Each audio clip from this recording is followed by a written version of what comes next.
Hello hello. आवाज आ रही भाई लोग? गुड आफ्टरनून भाई। एक बार क्लियर कर दीजिए, आवाज आ रही है तो। आज हम लोग नया चैप्टर शुरू कर रहे हैं और आप इतना समझ लीजिएगा कि ये चैप्टर आपके किसी भी पेपर के लिए, मैं एक स्पेसिफिक नहीं बोलूंगा, किसी भी पेपर के लिए जिसमें आप जाओगे उसके लिए सबसे इंपॉर्टेंट होगा। साउंड क्लियर है, विजुअल भी है। आज 2 बजे वाली क्लास थोड़ा 3 बजे स्टार्ट हुई है, वजह आपको मालूम है, थोड़ी सी प्रॉब्लम आ गई थी, तो प्रॉब्लम सॉर्ट आउट होते ही मैं आपकी क्लास। तो एक बात ध्यान रखिएगा, आप लोग जैसे तुरंत ही तबाही मचाने लगते हो मैसेज ग्रुप में इधर उधर, ध्यान रखिए बेवजह क्लास कभी सस्पेंड नहीं होगी, बेवजह कभी भी। अगर शरीर साथ दे रही है तो क्लास होगी, ठीक है। थोड़ा बहुत नेटवर्क इश्यू, थोड़ा बहुत टेक्निकल, थोड़ा बहुत फॉल्ट होगा तब रुक जाएगी, अदरवाइज बेवजह आपकी छुट्टियां नहीं होंगी। कुछ बच्चे ये कह रहे थे, आपका बस 1 मिनट लूंगा मैं। कुछ बच्चे ये कह रहे थे कि लाइव क्लासेस पे पूरा सिलेबस कंप्लीट कराना होगा। तो देखिए अभी फ्रिक्वेंट सुबह से शाम 2 क्लासेस आपको हम दे रहे हैं। जुलाई में हमने बोला था आपसे एक और प्रैक्टिस देने के लिए, 3 हो जाएंगी क्लासेस। एक दिन में 3 क्लासेस बहुत होती हैं। बाकी अभी 1 महीने पहले जो हमने कंप्लीट किया था लाइव क्लासेस, वो क्लासेस हम आपको रीशेड्यूल करके देंगे, उसको अपडेट करके। तो साथ में आपको पढ़ना पड़ेगा, बाकी जितना भी टॉपिक छूटा है वो सारा लाइव ही करवाएंगे। और अगर समय मिलता चला गया तो पुराने भी टॉपिक आपको लाइव ही करेंगे। तो आप ये समझ कर चलिएगा कि हमें बस टाइम से क्लियर कर देना है। वो लाइव से हो जाएगा तो रिकॉर्डेड डालना हो, जो लेटेस्ट रिकॉर्डेड है, बहुत पुराना नहीं, अभी पिछले महीने हमने पढ़ाया है वो, तो आपका कंप्लीट करा देंगे। तो आप परेशान मत होएं, किसी भी एंगल से परेशान मत होएं। आप एक बैच हमारे साथ में पढ़ रहे हो, हम कई सारे बैचेस पढ़ा दिए हैं, तो किसी भी बच्चे का ये नहीं शिकायत आखिरी में रहा है कि सिलेबस नहीं पूरा किया गया। सिलेबस आपका पूरा कंप्लीट होगा। लेक्चर 1 होगा एस ब्लॉक का। आज आप हम रिशेड्यूल करेंगे ना, आज शाम को डालेंगे, क्लास के बाद में अपलोड करेंगे।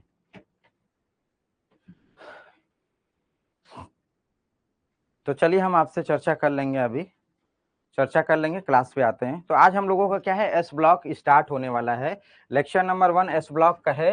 तो देखिएगा मेरे भाई, इसमें बहुत सारी बातें ऐसे होंगी जो मैं कहूंगा आप याद कर लें, और बहुत सारी ऐसी बातें होंगी जो आपको मैं समझाऊंगा। थ्योरेटिकल कुछ होगा जो मैं बोलूंगा कि आपको याद ही करने हैं। एस ब्लॉक में पहला सवाल से शुरू करता हूं मैं। अगर आप लोगों की आंखों के सामने पीरियोडिक टेबल बन रहा हो, पीरियोडिक टेबल अगर बन रहा हो, तो आप ये देखते हो कि पीरियोडिक टेबल के अंदर कुछ ऐसी कहानियां आपको देखने को मिलती है कि आपके इधर एस ब्लॉक वाले हैं, इधर डी ब्लॉक वाले हैं, इधर आपके पी ब्लॉक वाले हैं। इधर एस है, इधर डी वाले हैं, और इधर आपके पी ब्लॉक वाले, और इधर आप नीचे अपना एफ ब्लॉक वालों को आपने एडजस्ट कर दिया। कुछ ऐसा ही आपका एक मोटी मोटा आइडिया है। तो जो एस ब्लॉक वाले हैं, एस ब्लॉक वाले में ही आप यहाँ पे देखोगे जो लिथियम वाला अल्कली मेटल वाला है, जो क्षार धातु वाला है, इसी में ऊपर यहाँ पे हाइड्रोजन भी रखा रहता है। हाइड्रोजन याद होगा आपको ना, इसी वाले ग्रुप में हाइड्रोजन भी ऐसे ही ऊपर की तरफ पड़ा हुआ है। तो मैं अब आपको ये बताना चाहता हूं, पिछला क्लास रिकॉर्ड कर दिया था, जो वो नेटवर्क से गया ना, तो मैंने रिकॉर्ड कर दिया था उसके आगे की चीजें, तो अभी शेड्यूल कर दूंगा, पढ़ लीजिएगा वो। उसको मैंने पूरा रेडॉक्स कंप्लीट कर दिया था। 20 मिनट का 30 मिनट का लेक्चर बच रहा था, तो मैंने रिकॉर्ड कर दिया है, उसको डाल देंगे। तो देखिए भाई ध्यान से कि पीरियोडिक टेबल के अंदर इस हाइड्रोजन की पोजीशन बिल्कुल एस ब्लॉक वाले ग्रुप में इस तरफ रखा गया है। इसके पीछे का क्या लॉजिक है? जबकि हाइड्रोजन की प्रॉपर्टी बिल्कुल अलग है, ये नॉन मेटल है और ये मेटल है। ये आप समझ पा रहे हो मैं क्या कहना चाह रहा हूं, कि जितने भी प्रॉपर्टीज के हिसाब से उनको एक एक वर्ग में, एक एक ग्रुप में आपने क्या किया है, एलिमेंट्स को रखा है।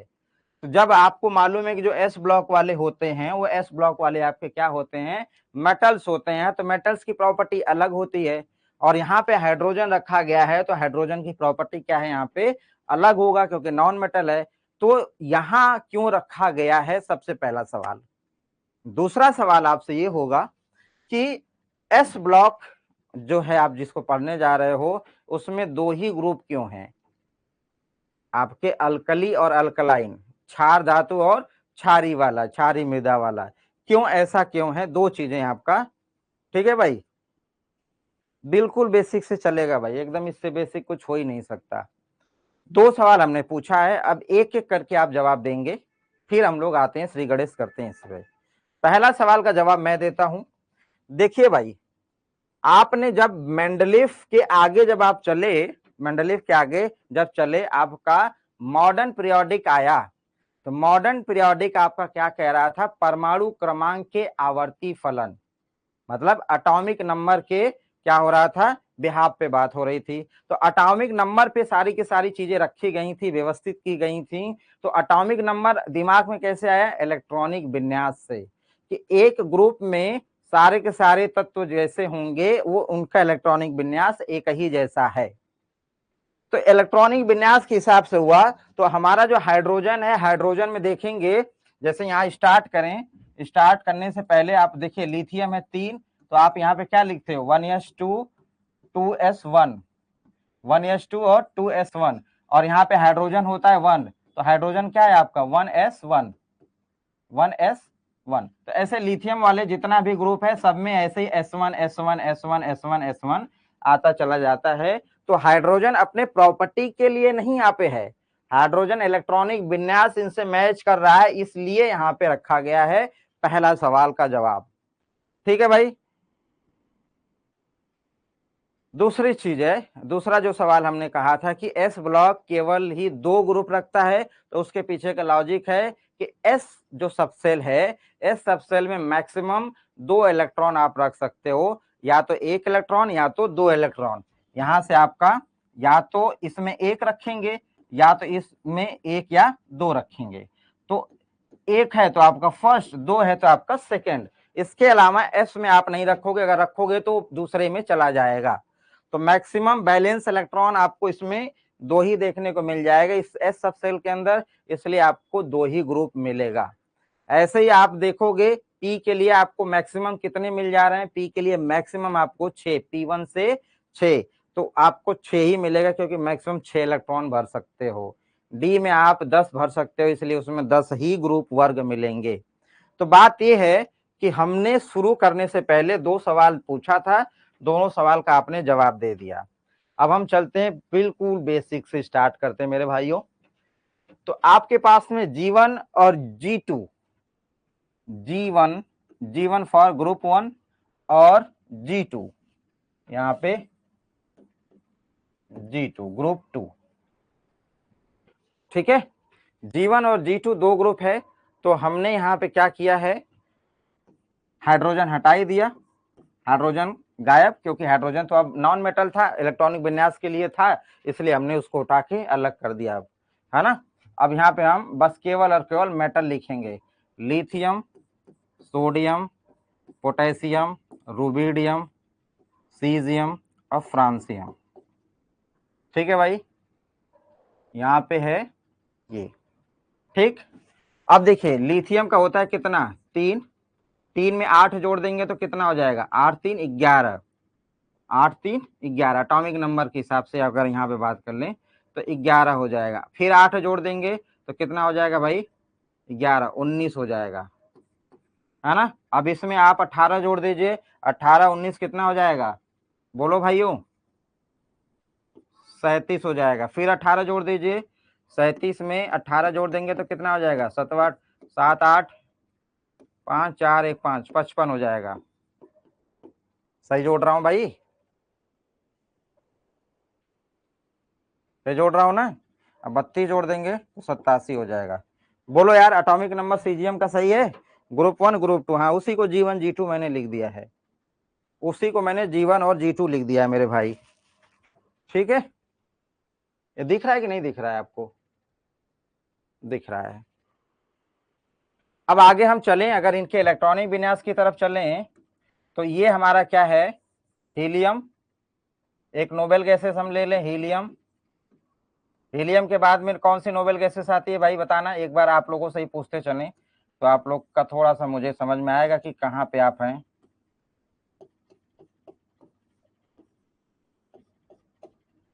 देखिए भाई, हीलियम, हीना, नीना और Kareena, helium, neon, argon, krypton, Xerox, रंगीन, ये आपका क्या है, नोबेल गैसेस की इलेक्ट्रॉनिक विन्यास है। अब देखिए हीलियम कितना है आपका, 2 है, 3 इलेक्ट्रॉन 2 है, तो आप यहाँ क्या लिखोगे 2s1, यहाँ पे क्या लिखोगे 3s1, यहाँ पे क्या लिखोगे 4s1, यहाँ पे क्या लिखोगे 5s1, 6s1, ऐसे ही तो लिखोगे ना मेरे भाई, सब में ऐसे ही लिखोगे। अगर इसको देखना है तो यहाँ पे देखो भाई, ही ना, ही, ये है ना, ही ना, है ना, लिख दूं क्या पूरा, और आप अपने कॉपी में लिख लीजिएगा करीना, हीना, नीना और करीना, ये 4 तो ऐसे ही हो गए, हीलियम, नियॉन, आर्गन, क्रिप्टॉन, और ये आपका हो गया जीरॉक्स कॉपी। जीरॉक्स कैसी है, रंगीन है, रंगीन। तो अब ये है आउटर मोस्ट इलेक्ट्रॉनिक विन्यास, हमारी इलेक्ट्रॉनिक विन्यास किसका, जो ग्रुप हमारे 1 है, उसमें एक ही इलेक्ट्रॉन आपके बाहरी कक्षा में मिल रहा है, तो बहुत बढ़िया, कोई दिक्कत नहीं है। सिमिलर अगर हम इधर चल रहे हैं तो हमारे पास में क्या है, बेरिलियम, बेटा, मांगी, बेरिलियम है हमारा, बेरिलियम वाली, इसकी तो कहानी बहुत बवाल है, बवालिया चीज है, इस पे हम लोग खूब चर्चा करेंगे, खूब एक्सेप्शनल बिहेवियर दिखाएगा, 50 बार दिमाग का दही हो जाएगी इस पे, कुछ ऐसा लगे ना नहीं समझ में आया, बेरिलियम मार देना, सही हो जाएगा।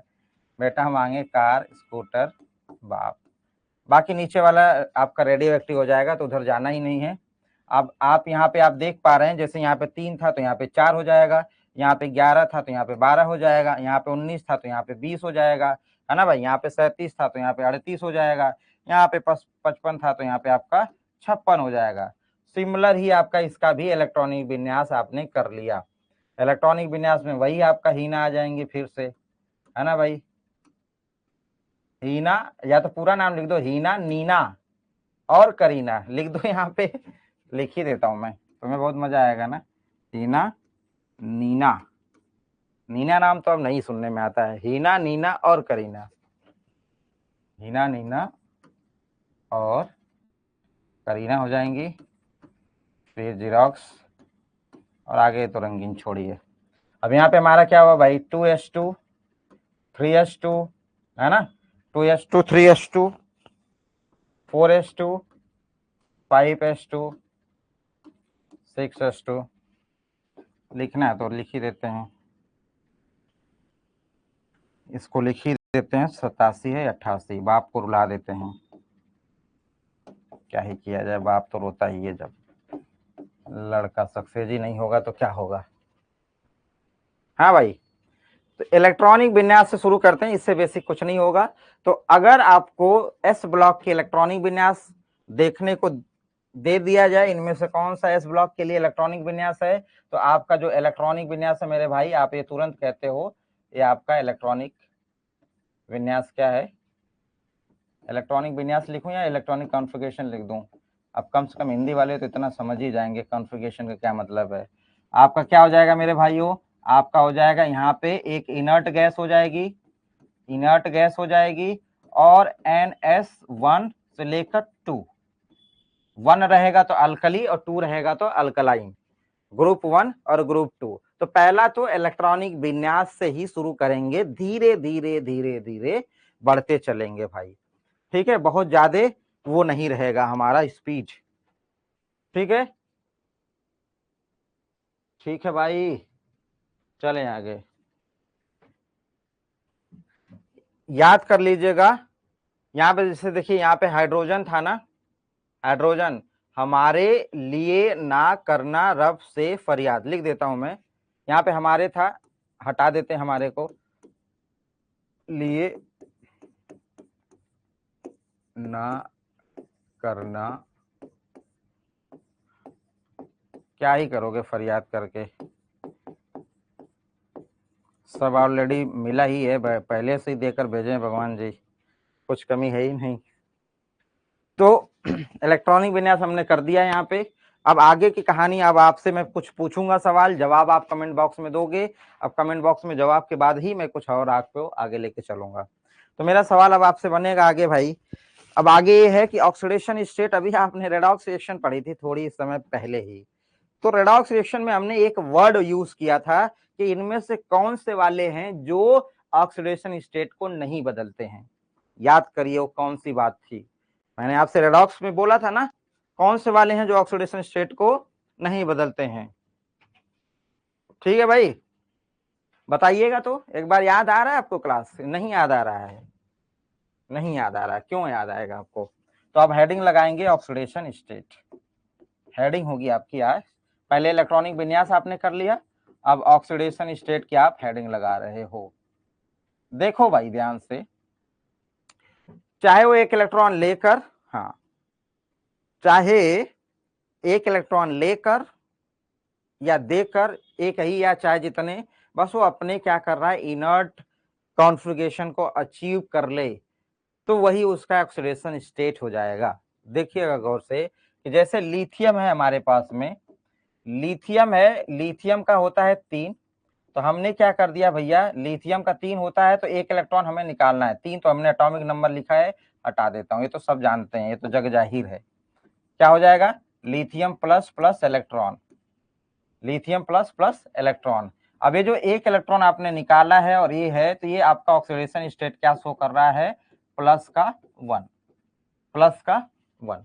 ऐसे ही अगर आप यहाँ पे देखें, बेरिलियम या बोरान या मैग्नीशियम वाले फैमिली में देखें, तो मैग्नीशियम है, यहाँ से आप क्या कर रहे हो, Mg पे 2 प्लस और प्लस 2 इलेक्ट्रॉन, तो ये आपका क्या हुआ 2, ये इसकी ऑक्सीडेशन स्टेट है। और ये बात आपने बहुत गहराई से रेडॉक्स में लिखी थी कि अल्कली एंड अल्कलाइन, लिख दे रहा हूं भाई, क्षार और क्षारीय मृदा धातु, थोड़ा लंबा हो जाएगा, अल्कली अल्कलाइन आप समझ लीजिएगा कि ऑक्सीडेशन स्टेट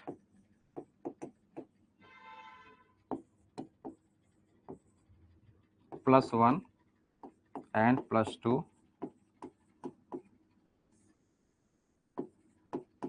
होते हैं। और ये कब होते हैं, ये हमेशा होते हैं, ऐसा नहीं है, ये ऑलवेज होते हैं, ये चेंज नहीं दिखाते, चेंज नहीं दिखाते, हमेशा आपके ये होते हैं ना। अब ध्यान से देखें कि सवाल पूछा गया है एक बार का कि बताइए इनमें से कौन से वेरिएबल ऑक्सीडेशन स्टेट शो करेंगे। यूपी के टीजीटी के पेपर में है, आपके नहीं, यूपी के टीजीटी के पेपर में सवाल पूछा था, बताइए इनमें से कौन से वेरिएबल ऑक्सीडेशन स्टेट शो करते हैं। उसमें पहला ऑप्शन था एस ब्लॉक, दूसरा ऑप्शन था पी ब्लॉक, तीसरा ऑप्शन था डी ब्लॉक, चौथा ऑप्शन था नन ऑफ दिस या ऑल। तो अगर आप देख पा रहे हैं कि जो एस ब्लॉक वाले हैं वो फिक्स्ड हैं, अल्कली है तो 1, अल्कलाइन है तो 2, उसमें ऐसा कोई भी वेरिएशन देखने को नहीं मिलेगा। इसीलिए आप कह सकते हो कि आपके जो अल्कली या अल्कलाइन, या फिर हम सीधा सीधा यहाँ पे कह दें, बिल्कुल साफ साफ एक शब्द में कह दें की पॉइंट में, कि हमारे एस ब्लॉक वाले, एस ब्लॉक के एलिमेंट वेरिएबल ऑक्सीडेशन स्टेट नहीं शो करते हैं।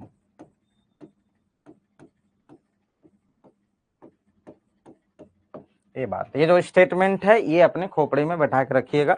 आगे आप देखोगे तो पी ब्लॉक वाले में आप देखते हो कि फास्फोरस 3 में भी आ गया, आपका 5 में भी भाग गया, सल्फर 2 में, 4 में, 6 में खूब कूद रहा है। ऐसे डी में भागोगे तो देखोगे आयरन +2 में, +3 में, कॉपर +1 में, +2 में खूब ये सब कूदेंगे।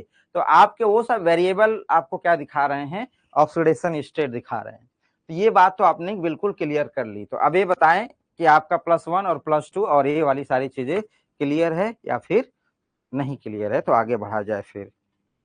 हल्का हल्का, बिल्कुल हल्का हल्का लेके चल रहा हूं भाई, बहुत ही हल्का। अभी आज की क्लास तो बहुत ही हल्का होगा। जैसे ग्रुप 1 है, ग्रुप 1 का जो ऑक्सीडेशन स्टेट होगा वो ऑलवेज 1 होगा, ऑलवेज। ग्रुप 2 है, उसकी ऑक्सीडेशन स्टेट ऑलवेज +2 होगी। अब चलते हैं आगे, आपको लेकर आगे लेके चलते हैं साइज की तरफ। अगला आप हेडिंग लगा देंगे अपने कॉपी में, साइज। एक एक करके भाई। और हम आपको बता दें पहले ही कि हम आपको एनसीईआरटी ही पढ़ा रहे हैं, ठीक है। बिल्कुल एनसीईआरटी के डिट्टो लाइन मैं आपको दूंगा, एकदम एक एक लाइन आपको बोलूंगा कि आप जाइए।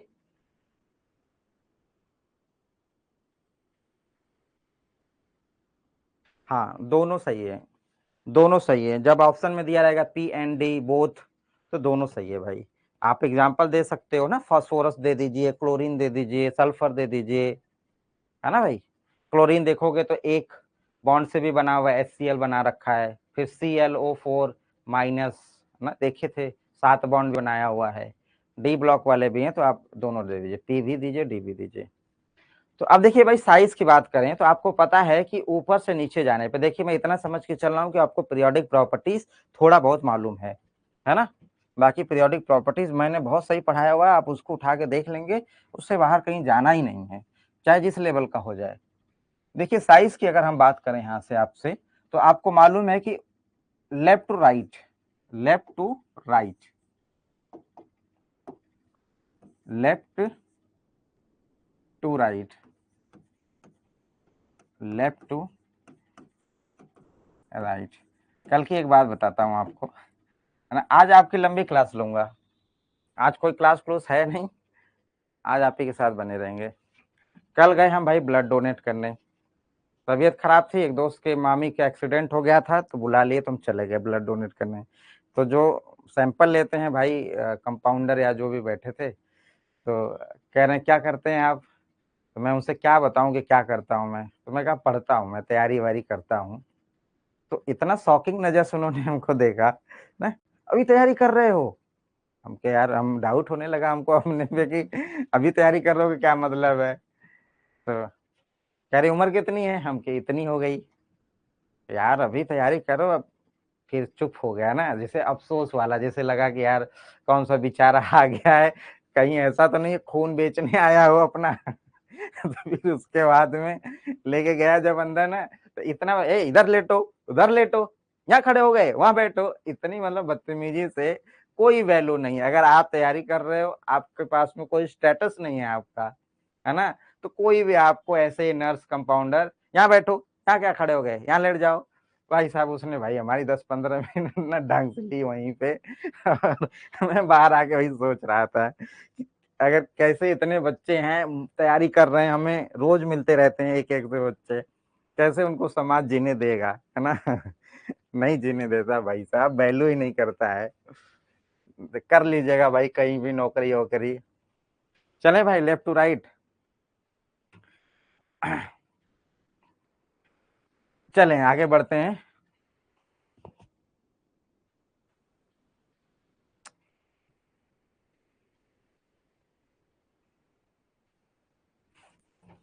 चले, मैं ये समझ रहा था, मैं अपने पे नहीं, मैं तो ठीक ही था। मैं ये कह रहा हूँ कि सोसाइटी के अंदर अगर आप अनसक्सेस हो गए अनफॉर्चुनेटली, तो लोग आपको बड़े अलग नजरिए से देखते हैं, है ना।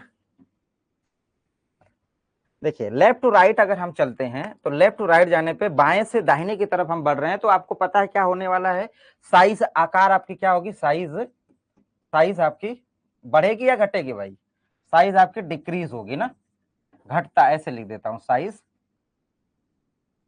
साइज घटेगी, साइज घटेगी। और इसके पीछे का रीजन आपको क्या मालूम है कि जेड इफेक्टिव आपका क्या होता है, बढ़ता जाता है, जेड इफेक्टिव इंक्रीज होगा और आपकी साइज घटती जाती है। ये बाएं से दाएं की तरफ है जब आप जाते हो पीरियोडिक टेबल में, और जब आप अप टू डाउन जाते हो, अप टू डाउन मतलब ऊपर से नीचे, ये तो लिखने की जरूरत नहीं है, दाएं से बाएं लिख दूं, कई लोग बैठे होंगे, दाएं से बाएं, अप टू डाउन ऊपर से नीचे। तो इसमें क्या होगा भाई, ऊपर से नीचे वाले में, ऊपर से नीचे होने में क्या होगा, साइज आपकी इंक्रीज होती जाती है, साइज इंक्रीज होती जाती है, क्योंकि आपके नंबर ऑफ सेल ऐड होते जाते हैं, एक सेल, दो सेल, तीन सेल, आपने यहाँ पे देखा था ना, आप यहाँ पे देखो गौर से, यहाँ पे देखिए 2 3 4 5 6 7, एक एक सेल ऐड होते जाए, पहले छोटा और बड़ा और बड़ा और बड़ा और बड़ा और बड़ा, तो ऐसे ये होता चला जा रहा है। तो नंबर ऑफ सेल आपका क्या होगा, इंक्रीज हो रहा है, साइज इंक्रीजेस मतलब नंबर ऑफ सेल इंक्रीजेस, और नंबर ऑफ सेल बढ़ेगा तो नाभिक तो यहीं रह गया और इलेक्ट्रॉन बाहरी वाला दूर चला गया, मतलब जेड इफेक्टिव अब आपका कम, जेड इफेक्टिव आपका डिक्रीज। बोलो भाई, ये बात आपको समझ में आ गई? ये बात आपको क्लियर है? हैं? चलिए, क्लियर हो गया। तो अब इसमें थोड़ा सा आपको एक हिंट देता हूं, स्क्रीनिंग पे टेंशन चाहिए आपको, थोड़ा सा एक बात आपको बता देता हूं, हल्का सा देखें ध्यान से। ये तो नॉर्मल से एक जनरल बात हो गई है। अब थोड़ी सी बात ये है कि जैसे आप ऊपर से नीचे जाते हो मेरे भाइयों, आप जैसे लिथियम पे आए, लिथियम, सोडियम, पोटेशियम, रुबिडियम और सीजियम और फ्रांसियम, मैं एक ही समझाऊंगा क्योंकि ये सारी की सारी बातें पीरियोडिक टेबल में ऑलरेडी हो चुकी हैं। अगर आप नए होगे तो कोई बात नहीं, पुराने बच्चों को मालूम होगा, नए बच्चों को हम अभी वीडियोस दे देंगे और सारी वीडियोस लेटेस्ट हैं, उसमें आप चिंता ना करें, बहुत कुछ दे दिया गया है। आप यहाँ पे देखेंगे तो आप यहाँ पे देख पा रहे थे कि आपका इलेक्ट्रॉनिक विन्यास करते समय आपके जो इनर्ट गैस वाले थे, हीना नीना ये लोग थी, इन लोगों को अगर हम देखें आगे तो 2 3 ऐसे ही है हमारा। यहाँ पे थोड़ा सा पीरियोडिक टेबल इमेजिन अपने खोपड़ी में करिएगा। यहाँ पे आपका है 2s1, 3s1, 4s1, 5s1, 6s1 और 7s1। अब जो पूछने जा रहा हूं वो बताइएगा, जो आपका डी ब्लॉक वाले जो 3D सीरीज शुरू होती है, स्कैडियम, टाइटेनियम, वैनाडियम, ये वाला जो शुरू होता है, ये कौन से आपके आवर्त से शुरू होता है? आवर्त की संख्या क्या होती है? जैसे यहाँ पे आपका n बराबर 2 है ना, n बराबर 2 है, n बराबर आपका 3 है, n बराबर आपका 4 है, n बराबर आपका 5 है, n बराबर आपका 6 है, n बराबर आपका 7 है। तो ये तो आवर्त को बताता है। तो मैं आपसे क्या कहना चाह रहा हूं कि जो 3D सीरीज शुरू होती है, डी वाली सीरीज होती है, वो आवर्त कौन सी होती है? चौथे आवर्त से शुरू होती है ना।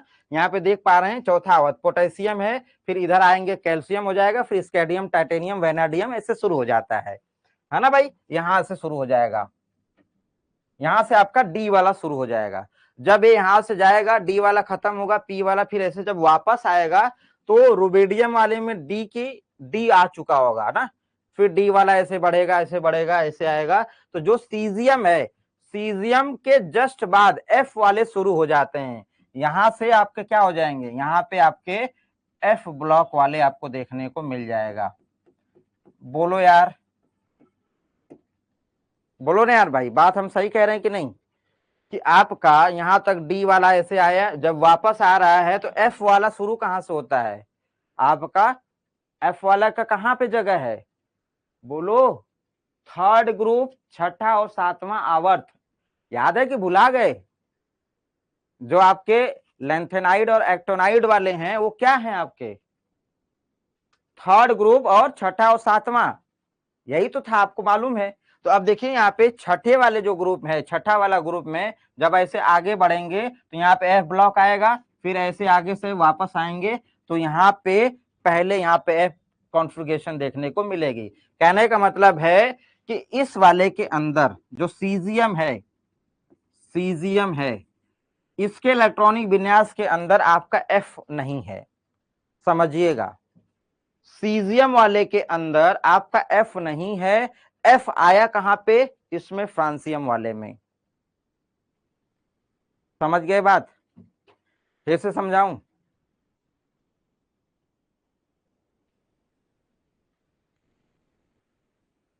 अरे वो छोड़िए, वो माना वाना, अब वो कहानी अलग है, अभी हम वो नहीं कर रहे हैं। बस उनके वो कहां पे अवेलेबल है उसकी बात कर रहे हैं हम, है ना। कौन कहां मान रहा है उसको तो हम बाद में चर्चा कर लेंगे। बस आप ये देखिए ना, बस आप ये देखिए कि इसकी लोकेशन कहां पे, थर्ड ग्रुप में है और सीजियम के बाद है। सीजियम के इलेक्ट्रॉनिक विन्यास में डी रहा होगा, टी रहा होगा, एस रहा होगा, लेकिन एफ नहीं था। एफ वाला इलेक्ट्रॉनिक विन्यास आएगा किसके अंदर? फ्रांसियम के अंदर आएगा। पक्की बात है ना भाई? फ्रांसियम के अंदर एफ आएगा तो फ्रांसियम के अंदर आपका होता है लेंथेनाइट कॉन्ट्रैक्शन। अब ये बात आपको बाद में बताई जाएगी, बट इतना समझ लीजिए कि सिल्डर और डी सिल्डर इफेक्ट यहाँ पे आपको देखने को मिलता है, जिसके वजह से कहानी होती है। अगर हम यहाँ पर चल रहे हैं आगे और एफ वाला यहाँ पे पहुंचा, एफ वाला से आगे हम बढ़ेंगे, जब फ्रांसियम में आएंगे तो इधर आपको मिलेगा इसके इलेक्ट्रॉनिक विन्यास में, इसके इलेक्ट्रॉनिक विन्यास में आपको एफ वाला भी मिलेगा। डी और पी और एस तो सब में है, लेकिन अब इसमें आ जाएगा एफ वाला, और हम लोग एफ वाले को कहते हैं बहुत ही डी सिल्डर बोलते हैं। डी सिल्डर बोलते हैं तो समझिएगा भाई, हल्का सा तुम लोगों को बताना ही पड़ेगा हमें, समझिएगा, थोड़ा सा समझा देता हूं, पूरी बातें हम आपको पीरियोडिक टेबल में समझाएंगे। जैसे नाभिक है मेरे भाई, बस बहुत हल्का सा बताऊंगा, नाभिक है, इस नाभिक के पास में यहाँ पे एफ हो सपोज करो, और यहाँ पे कहीं पे बाहरी आउटर मोस्ट इलेक्ट्रॉन बैठा हो, जैसे ये मान लीजिए ये 7s1 यहाँ बैठा हुआ है, और इनर कोर में आपके एफ ऑर्बिटल एफ सबसेल है, और हम ये कहते हैं कि जो इनका सिल्डर और डी सिल्डर का ऑर्डर होता है, डी सिल्डर, घबराइएगा मत, ये पढ़ाऊंगा उसमें पीरियोडिक में बहुत तगड़े तरीके से। डी सिल्डर का ऑर्डर एफ आपका बहुत ही डी सिल्डर है, फिर डी, फिर पी, फिर एस। डी सिल्डर का मतलब होता है सील्ड कर देना, सिल्डर होता है, और उसी को मतलब आराम से निकल जाना, वो आपका क्या है, डी सिल्डर है। अब ये डी सिल्डर मतलब बहुत हल्का फुल्का, पतली सी चादर समझ लो, बहुत हल्की सी चुनरी जैसा कुछ लगा हुआ है। अब ये नाभिक क्या कर रहा है, नाभिक जब पावर लगाएगा, नाभिक जब पावर लगाएगा मेरे भाई, तो क्या करेगा, इतना डी सिल्डर है, मतलब एकदम बिल्कुल पतली सी अगर चादर लगी हुई है, तो इसको छेद कर बिल्कुल क्या करेगा, इस इलेक्ट्रॉन को, इस आउटर मोस्ट सेल वाले इलेक्ट्रॉन को पकड़ लेगा, इसको पकड़ लेगा, जंप ही नहीं करने देगा, मतलब बाहर से उसको पकड़ को क्या करेगा, खींच लेगा अपने अंदर की तरफ। जब अंदर की तरफ खींचेगा तो साइज को कॉन्ट्रैक्ट कर देगा, छोटा कर देगा, और यहीं पे अगर डी हो जाता, पी हो जाता, तो वो इसके पावर को रोक देता। समझिएगा, और अच्छे से समझाता हूं, मेरे और आपके बीच में, जैसे मुझे गुस्सा आया, छोटा सा बालक बैठा हुआ है, उसको मुझे तमाचा मारना है, ऐसे कि मारूंगा एक तमाचा ऐसे पट से, तो बीच में अगर कोई आ गया, तो मैं उसको अगर मारने गया, ऐसे चट से मारने गया, तो मुझे अगर कोई बीच में आकर रोक दिया, तो मैं उसके पास नहीं पहुंच पाऊंगा। तो मतलब ये जो आदमी बीच वाला है, सील्ड कर दिया, मुझे रोक दिया। अब यही हल्का सिल्डर हो, दूसरा कोई आए, इसको भी चट से मारूंगा, फिर उसको भी चट से मार दूंगा। तो बीच वाला जो है वो सिल्डर और डी सिल्डर का होता है कॉन्सेप्ट। ये आप लोग स्क्रीनिंग इफेक्ट में या इनर्ट पेयर इफेक्ट में बहुत जगह पढ़ते हो, यहाँ का पार्ट नहीं है।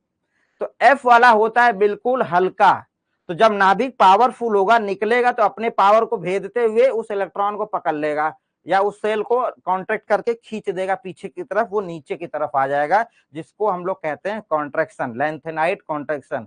इसको ढंग से भी पढ़ाऊंगा मैं आपको, समझिएगा मेरी बात, गौर से समझिए। अगर इतनी बात है, अभी और बेहतर तरीके से समझेंगे, अभी आपको समझ में आ गया हो ना। मान लीजिए कि मुझे आपको एक तमाचा ऐसे चुट से मारना हो, बीच में कोई हल्का सा तुम्हारे ही जैसा हल्का सा अगर कोई मिल गया, तो उसको भी चट से मारूंगा, उसको भी मार दूंगा। और कोई मजबूत सा खली जैसा मिल गया तो कहां पहुंच पाऊंगा, तो मतलब वो काफी अच्छा सील्ड हो गया है। तो सिल्डर और डी सिल्डर के कॉन्सेप्ट से ही कॉन्ट्रैक्शन आता है। तो ये वाले क्या होते हैं, बिल्कुल ऐसे हल्के वाले होते हैं, एफ। तो ये क्या करता है, नाभिक पूरा एकदम पावर लगा देता है, इसको, इस सेल को खींच के कॉन्ट्रैक्ट करके छोटा कर देता है। सिंपल सी कहानी ये है। अगर इतनी बात अगर आपको समझ में आई है, तो एक बात आपको बताता हूं, गौर से देखिएगा मेरे भाई। जैसे आप जानते हो कि ऊपर से नीचे जाने पर, देखिएगा भाई, ऊपर से नीचे जाने पर, नीचे जाने पर आपका क्या होता है, साइज बढ़ता है, यही बात है ना, साइज बढ़ता है। देखिए ध्यान से, तो इस हिसाब से देखिए, तो लिथियम है हमारा, सोडियम है, लिथियम, सोडियम, पोटेशियम, रुबिडियम और सीजियम और फ्रांसियम, फ्रांसियम, यही है, यही है। तो ऊपर से नीचे इस स्टेटमेंट के हिसाब से चलेंगे, तो ये ऑर्डर होना चाहिए, ये ऑर्डर होना चाहिए मेरे भाई। ये ऑर्डर कहने का मतलब क्या होना चाहिए कि फ्रांसियम आपका सबसे आगे होना चाहिए, सीजियम, फिर आपका इधर रुबिडियम, ये ऑर्डर होना चाहिए था। बोलो ना यार, ये होना चाहिए था। पक्की बात है ना, यही होना चाहिए था जो हम कह रहे हैं ऊपर से नीचे जाने पर। लेकिन ऐसा नहीं होता है। ऐसा इसलिए नहीं होता है कि यहीं पर आपका, इसी जगह पर, यहीं पर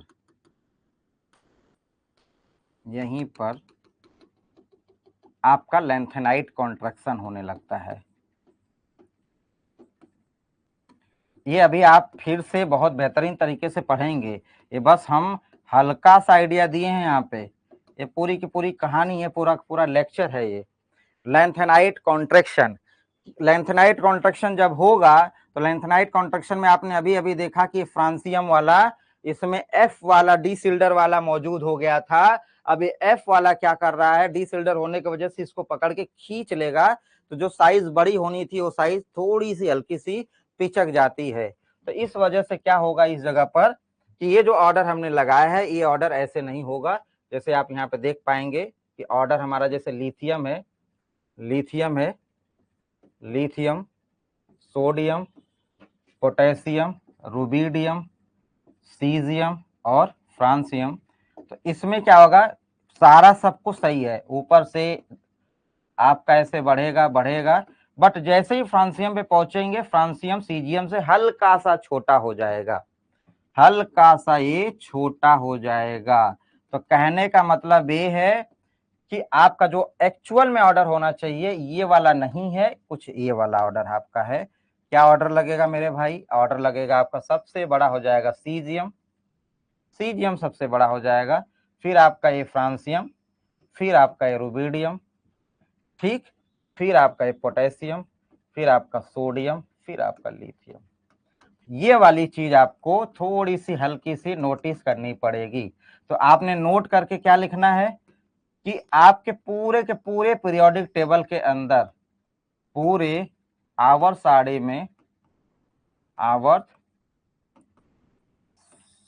में सीजियम का क्या है, साइज बड़ा होता है।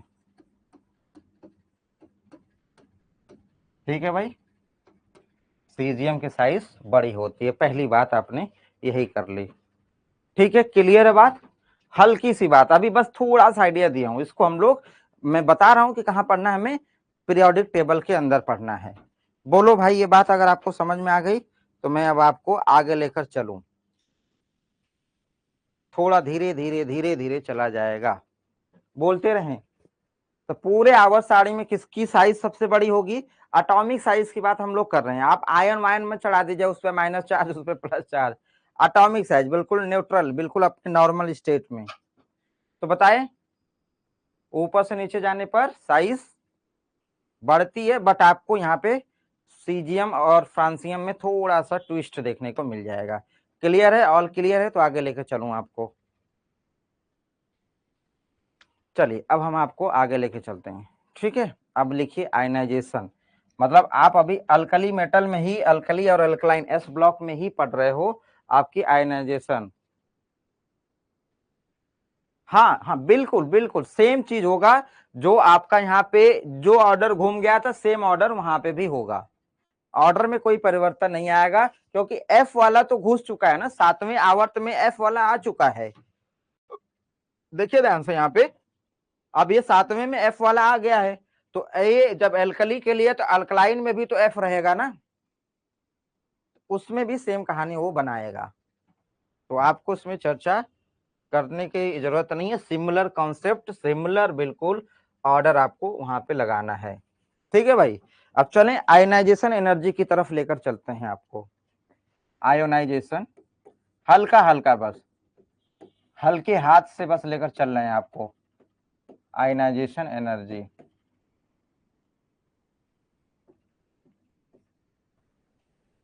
देखिए भाई, आयोनाइजेशन एनर्जी का मतलब यहाँ पे क्या है कि सबसे पहली बात है कि ये किसी भी एटम का या एलिमेंट का इंडिविजुअल खुद की प्रॉपर्टी है। जैसे मान लीजिए मैं आपसे एक बात पूछना चाहूं कि मैं आपकी प्रॉपर्टी ऑब्जर्व करूं कि यार ये लड़का जो है ये कैसा लड़का है, मान लो इसको ये दिन भर हंसता रहता है, तो क्या वाकई में दिन भर हंसता रहता है या ये दुखी भी होता है ना? तो मैं अगर ऑब्जर्व करना बैठ गया उस लड़के की उस प्रॉपर्टी पे कि यार ये दुखी भी होता है या दिन भर हंसता रहता है, तो वो डिपेंड करेगा कि वो अकेले हो। अदरवाइज मान लो कि उसको पीछे से कोई हंसा रहा हो और उसको मैं देख नहीं पा रहा हूं, मान लो कोई पीछे से हंसा रहा हो, मैं सामने से देख रहा हूं कि वो लड़का लगातार हंसे जा रहा है, तो मुझे तो ये हो जाएगा ना कि हाँ ये हंसता ही रहता है। बट एक पीछे से इन्फ्लुएंस कर रहा है, उसको इफेक्ट डाल रहा है, तो उसकी चीजें इफेक्ट हो रही है, प्रॉपर्टी इंडिविजुअल की नहीं शो हो रही है, किसी का प्रभाव है।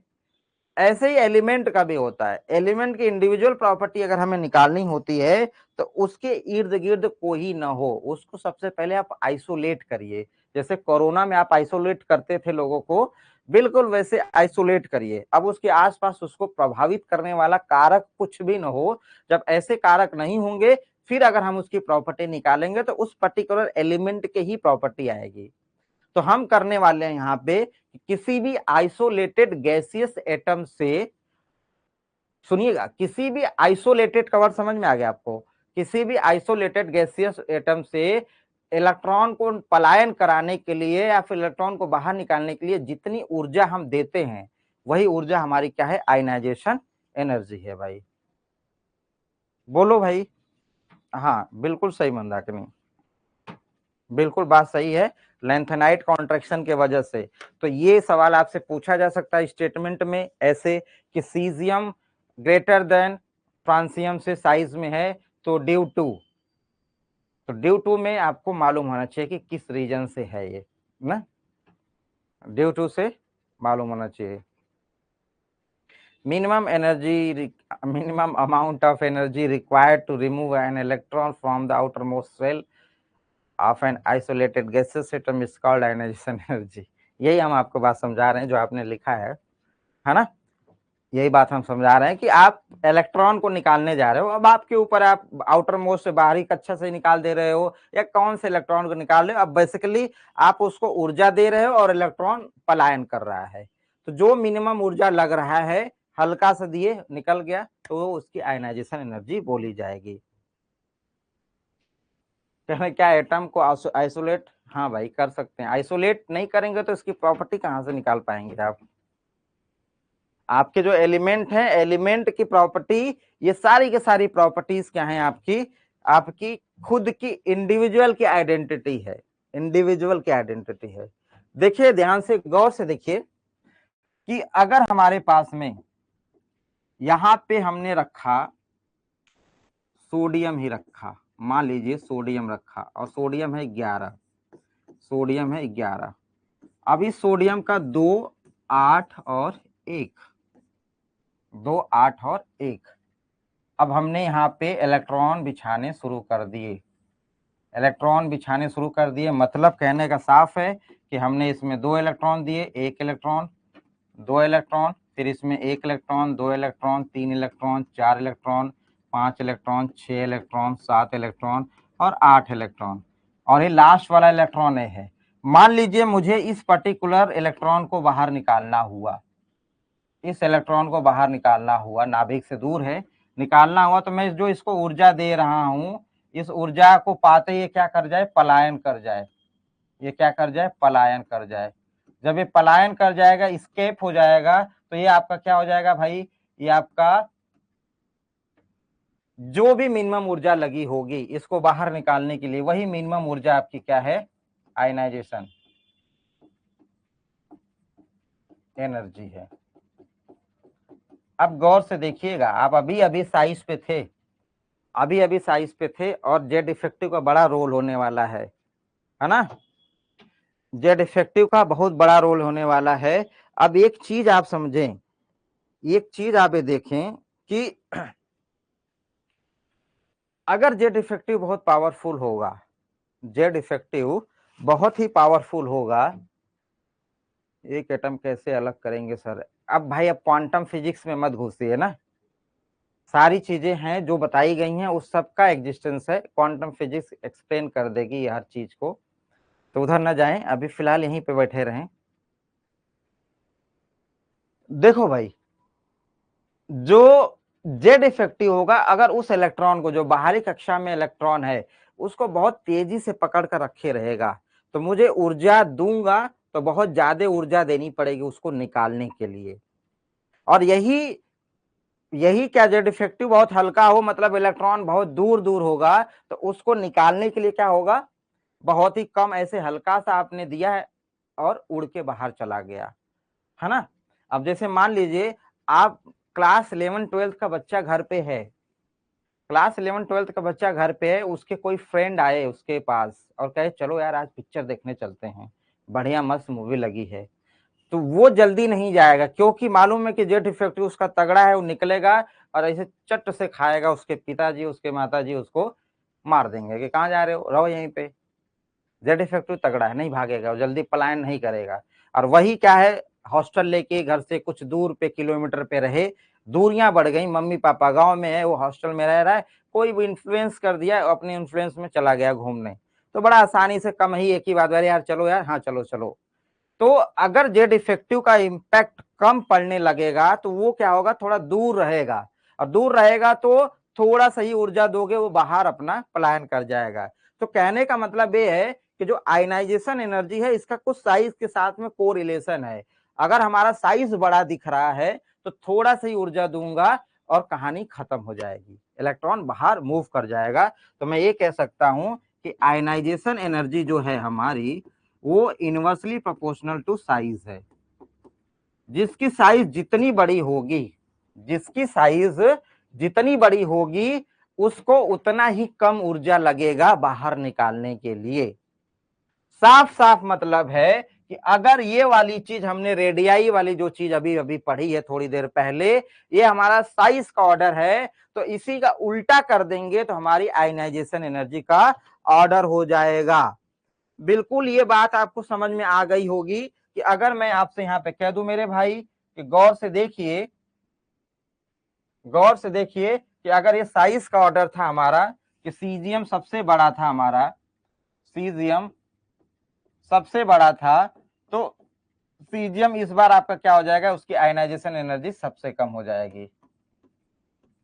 सीजियम फ्रांसियम इनका ऑर्डर तुरंत आप उल्टा लगा लेंगे, है ना भाई। तो ये आपका अगर साइज का ऑर्डर है तो इसका उल्टा ऑर्डर किसका हो जाएगा, जस्ट उल्टा ऑर्डर हो जाएगा आपका आयनाइजेशन एनर्जी की, आयनाइजेशन एनर्जी की।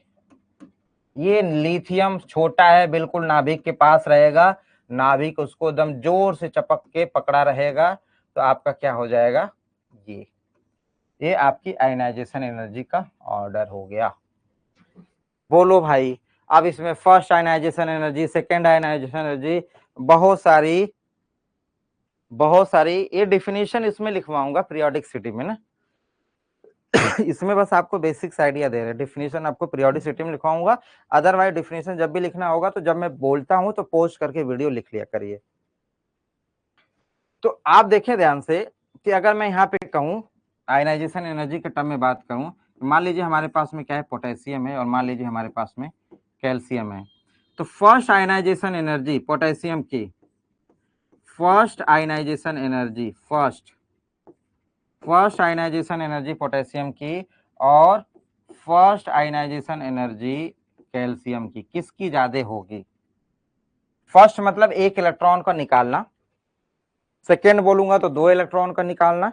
तो यहाँ पे अगर मैंने एक इलेक्ट्रॉन का निकाला है तो क्या होगी कहानी, देखिए भाई, इसका क्या है 19, इसका क्या है 20। बोलो भाइयों, किसका ज्यादा होगा किसका कम होगा। अंकिता कह रही कैल्शियम का होगा।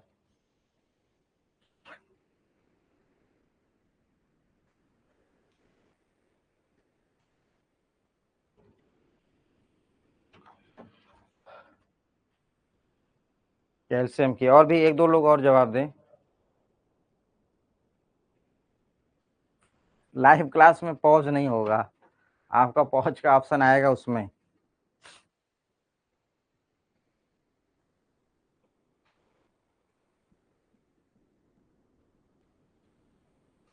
चलिए देखिए, हम बताते हैं आपको इलेक्ट्रॉनिक विन्यास के हिसाब से, आपको बताते हैं।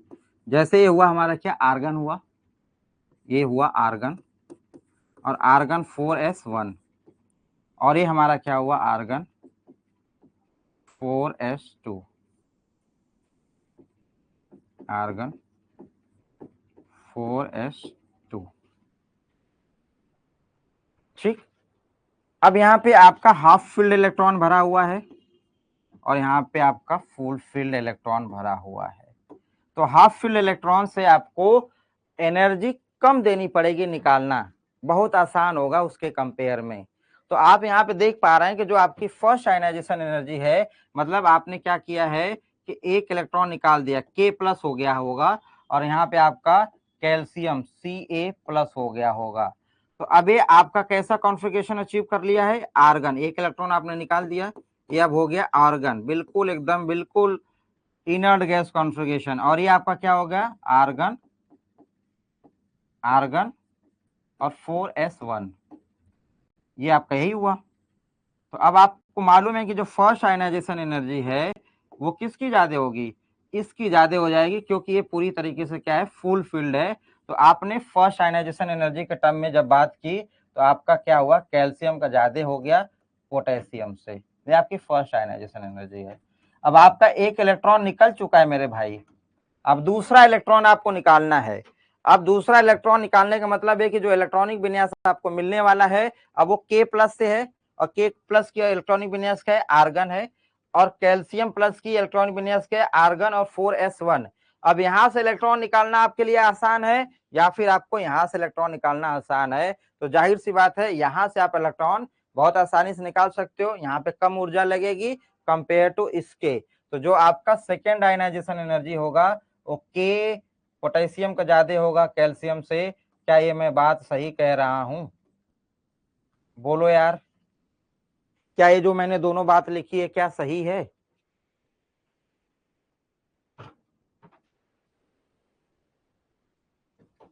क्या ये दोनों कहानी जो हमने लिखी है वो सही है?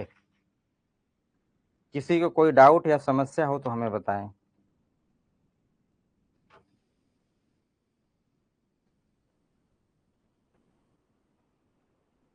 ठीक है, चलें अब चलते हैं मेटेलिक कैरेक्टर पे। Metallic character, metallic character, metallic character का मतलब क्या हुआ, हमारा धात्विक लक्षण। इसमें आप एक लाइन लिख सकते हैं बिल्कुल, जो जितना आसानी से इलेक्ट्रॉन डोनेट कर सकता है वो उतना ही मेटेलिक कैरेक्टर शो करेगा, बस सिंपल सी बात है ना। हाँ, जो जितना जो जो जितना आसानी से, जो जितना आसानी से इलेक्ट्रॉन डोनेट कर देगा वो उतना ही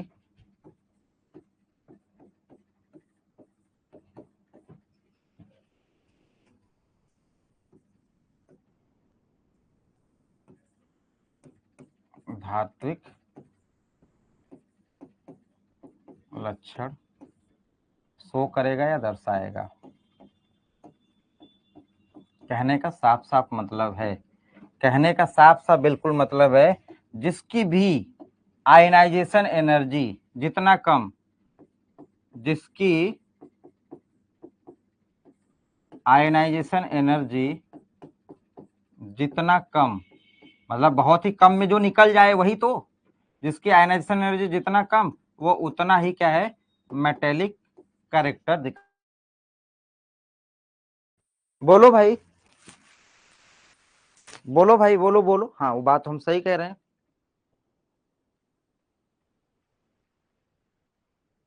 है ना।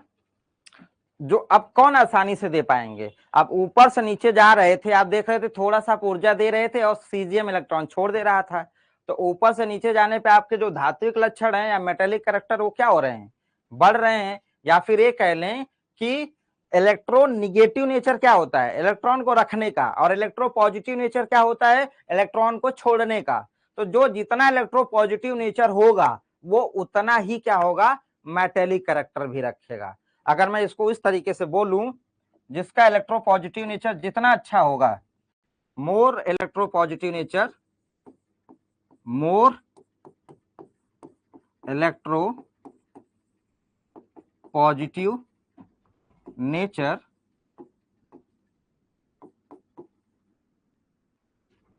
मोर मेटेलिक नेचर या कैरेक्टर। बोलो भाई, क्या मैंने बात सही कर दी? अब इलेक्ट्रो पॉजिटिव नेचर का मतलब समझ रहे हो, जो बहुत ही आसानी से अपने इलेक्ट्रॉन को त्याग दे। तो आप ये साफ साफ कह सकते हो कि ऊपर से नीचे जाने पर, एकदम बिल्कुल एकदम हल्के वर्ड में लिख सकते हो कि ऊपर से नीचे जाने पर, यहां पर लिख सकते हो आराम से कि ऊपर से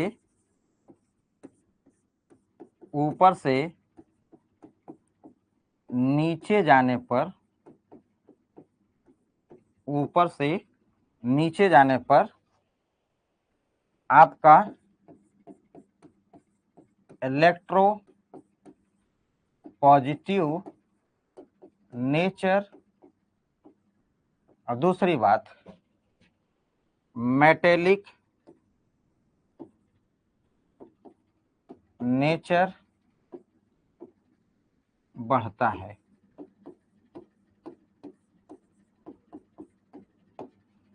तो ये आपका एक नोट पॉइंट ये हो गया। इलेक्ट्रो पॉजिटिव नेचर का मतलब हो जो आसानी से क्या कर दे, अपने इलेक्ट्रॉन को डोनेट कर दे।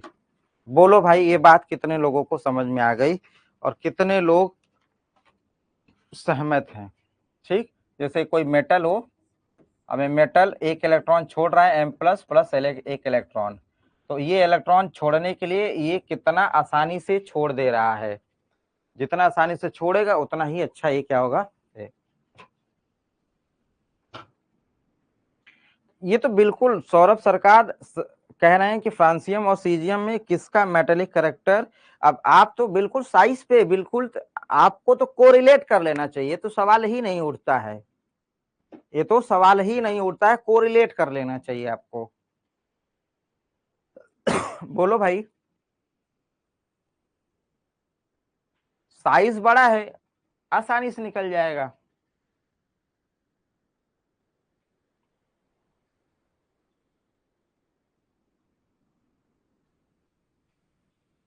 तो जो साइज पे आपने लगाया है कॉन्सेप्ट, सिमिलर कॉन्सेप्ट ही लगाना है ना, सिमिलर कॉन्सेप्ट लगाना है। चलें आगे, सब मिला जुला के पावर देखना है भाई, कहां से कौन निकल जाएगा, सब नाभिक के पावर के ऊपर है। अब जो आपको बताने जा रहे हैं, आज का सबसे महत्वपूर्ण आपको बताने जा रहा हूं, सेशन आप शुरू हो रहा है, वो है आपका फ्लेम टेस्ट। क्या भाई? Flame test, flame test.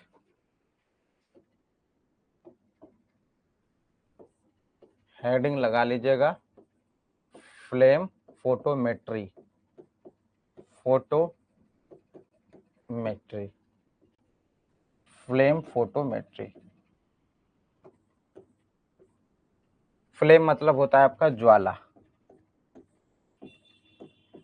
ज्वाला से आप टेस्ट करने जा रहे हो। कलर वलर आपको इसका हम समझा देंगे। ज्वाला का टेस्टिंग होने जा रही है फ्लेम फोटोमेट्री से। देखिए मेरे भाई, जैसे क्या होता है कि जितने भी मेटल्स होते हैं, सुनिएगा गौर से, बहुत अच्छे से समझिएगा कि जितने भी मेटल्स होते हैं, सारे मेटल्स आपके सिल्वर व्हाइट कलर के होते हैं। जैसे आप सिल्वर व्हाइट समझते हो, हल्का सा सफेद में, जैसे सिल्वर व्हाइट आप समझते, जो चांदी के जो जेवर वेवर लोग पहनते हैं, ज्वेलरी पहनते हैं चांदी वाली, वैसा कुछ होता है वो, है ना। टॉपिक उतना इंटरेस्टिंग नहीं है। कौन सा कौन सा इंटरेस्टिंग टॉपिक है? नाचना शुरू कर दे क्या भाई राहुल? टॉपिक इंटरेस्टिंग नहीं है, सवाल 10 आया है, क्या किया जाएगा बताइए।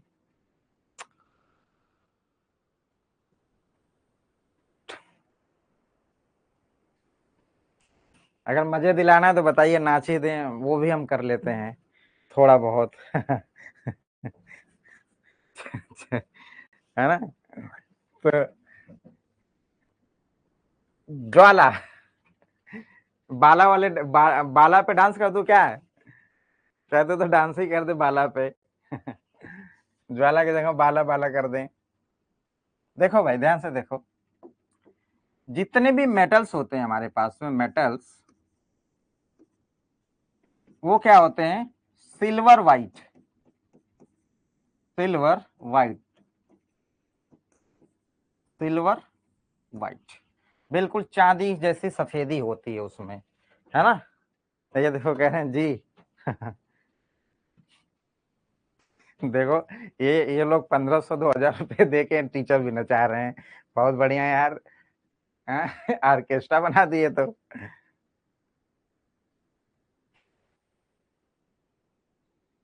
क्वेश्चन तो हम फंसा ही देंगे बाबू, चिंता ना करो, चिंता ना करो, क्वेश्चन तो हम फंसा देंगे, क्वेश्चन तो बाहर जाएगा ही नहीं। बशर्ते ये है कि टॉपिक तो है ही है, अब मेन ग्रुप एलिमेंट तो आपको पता ही है, रटने वाली चीजें हैं। सिल्वर वाइट, सिल्वर वाइट समझ गए, जैसे आप पायल वायल पहनते हो, चांदी वादी के जो पहनते हो आप, देखते होगे वैसा कुछ होता है, जनरली सारे मेटल्स होते हैं। जैसे आपका, जैसे आपके कुछ बेरिलियम हुआ, मैग्नीशियम हुआ, ये आपके, ये जनरली सामान्यतः सारे मेटल्स होते हैं। कुछ मेटल जैसे ये हैं आपके बेरिलियम मैग्नीशियम, ये ग्रेइश कलर के जैसे होते हैं, ग्रे इस कलर। अभी देखो मैं भाई आपको एक बात मैं बता दूं, साफ साफ, बिल्कुल बिल्कुल साफ बता दे रहा हूं, मेरा कलर बहुत कमजोर है, मैं पहचान नहीं पाता, मैं बस काला आदमी समझता हूँ, काला आदमी, काली चीजें। देखोगे मैं शर्ट पहन के आऊंगा तो काला, अगर कुछ हुआ तो थोड़ा बहुत शर्ट बदल दूंगा, लेकिन काला मुझे नहीं समझ में आता कलर। मुझे लाल भी पिंक दिखता है, पिंक भी लाल दिखता है। तो अब हम ग्रेइश लिख देंगे ना, तो अब जो लड़कों के साथ में ज्यादातर प्रॉब्लम है, तो लड़कियां जरूर बताएंगे कि ग्रेइश कलर किसको बोलते हैं। जो जनरल आपके लाइफ में जो एग्जांपल होगा वो बताइएगा हमें, कि आप एक ग्रेइश कलर कहाँ आप देख पा रहे हो, ग्रेइश कलर का मतलब क्या होता है, बोलो भाई, बोलो भाई बोलो। हम सही बता रहे हैं, हमारा लाल भी पिंक है ना, पिंक भी हमारा लाल है, हमको हर समय हर चीज बस लाल ही दिखेगी। बताओ इसमें, अब जैसे ग्रेइश कलर है, इसको कैसे बोलोगे कि ये है स्लेटी कलर, स्लेटी।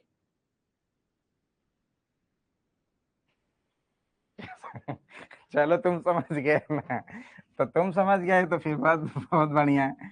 अब हमको क्या पता स्लेटी कलर कौन सा होता है, काला बोलोगे समझ जाएंगे, काला पीला लाल। देखो भाई ये मेटल्स की प्रॉपर्टीज खुद की इनकी होती है, सामान्यतः ये ऐसे ही होते हैं, सिल्वर वाइट दिख जाएंगे या तो ग्रेइश कलर वगैरह हल्का फुल्का ऐसा दिख जाएगा। हाँ पेंसिल की लेड, हाँ अब ये समझ गया, कुछ भूरा भूरा टाइप का कह रहे हो क्या, भूरे टाइप का कुछ ना, हाँ समझ गया, राख वाख जैसा कुछ ना। तो ये नॉर्मल इनका जैसे देख कर बता सकते हो, लेकिन ये फ्लेम टेस्ट क्या होता है, कि फ्लेम टेस्ट में अब जैसे आपके पास में आप कह दिया कि यार सिल्वर व्हाइट, अब आपके सामने मैंने सिल्वर व्हाइट बिछा दिया, और मैं कहूं कि यार इसमें बताओ ये वाला कौन सा, ये वाला कौन सा मेटल, ये वाला कौन सा मेटल है, तो फिर कैसे बताओगे, फिर तो कहोगे यार ये भी सिल्वर, ये भी सिल्वर, ये भी सिल्वर। तो इसके लिए आपको फ्लेम फोटोमेट्री टेस्ट आपको करवाया जाता है भाई, है ना, फ्लेम फोटोमेट्री टेस्ट। तो फ्लेम फोटोमेट्री टेस्ट होता क्या है उसको एक बार गौर से देखिएगा, स्टेप वाइज में बताता हूं आपको, कि जो आपका पहला स्टेप होगा, जो आपका पहला स्टेप होगा, पहले स्टेप में आप क्या करोगे, एक बर्तन लोगे, जिस बर्तन में आपका रखा गया है क्या, जिस बर्तन में आपका मेटल रखा गया है, इसमें मान लीजिए मेटल रखा हुआ है, ऐसे सिल्वर फॉर्म में ऐसे ही मेटल रखा गया है। फिर आपके पास में एक रॉड होगी, रॉड रॉड होगी या तार होगा ऐसे, प्लेटिनम की तार होगी ये, एक आपने ऐसे डंडे में हुक टाइप का होगा, उसमें प्लेटिनम की तार बंधी हुई रॉड में, और ये ऐसे आगे से मुड़ी हुई है, ये आपकी प्लेटिनम की वायर है, प्लेटिनम वायर। आप प्लेटिनम वायर इसलिए लेते हो क्योंकि प्लेटिनम इनर्ट होता है, नॉन रिएक्टिंग होता है, ये नॉन रिएक्टिंग है, ये रिएक्ट नहीं करेगा, नॉन रिएक्टिंग है, और बहुत आप फ्लेम पे लेके जाओगे तो जल्दी पिघलेगा उगलेगा नहीं। तो आप क्या किए कि पहले स्टेप में आपने बाउल या कटोरी है, कुछ चीज में मेटल रखा हुआ, तो उसमें तार से आपने क्या किया, खुरूद के निकाल दिया। जो मेटल्स होते हैं, जैसे मैंने यहाँ पे लिखा है ये बात ना, मेटल, जैसे मेटल को आपने कहा सिल्वर व्हाइट है, तो ये मेटल्स जो होते हैं ये सॉफ्ट भी होते हैं, सॉफ्ट होते हैं और लाइट होते हैं, हल्के, है ना, मतलब ये हल्के फुल्के होते हैं, बहुत इनका डेंसिटी बहुत ज्यादा नहीं होता है, हल्का ही होता है, सॉफ्ट होता है, चाकू वाकू से भी कट जाता है, सोडियम वोडियम देखोगे चाकू वाकू से भी आप काट लोगे, सॉफ्ट होता है, बिल्कुल नरम होता है, लेकिन देखने में लगता है ऐसा कुछ।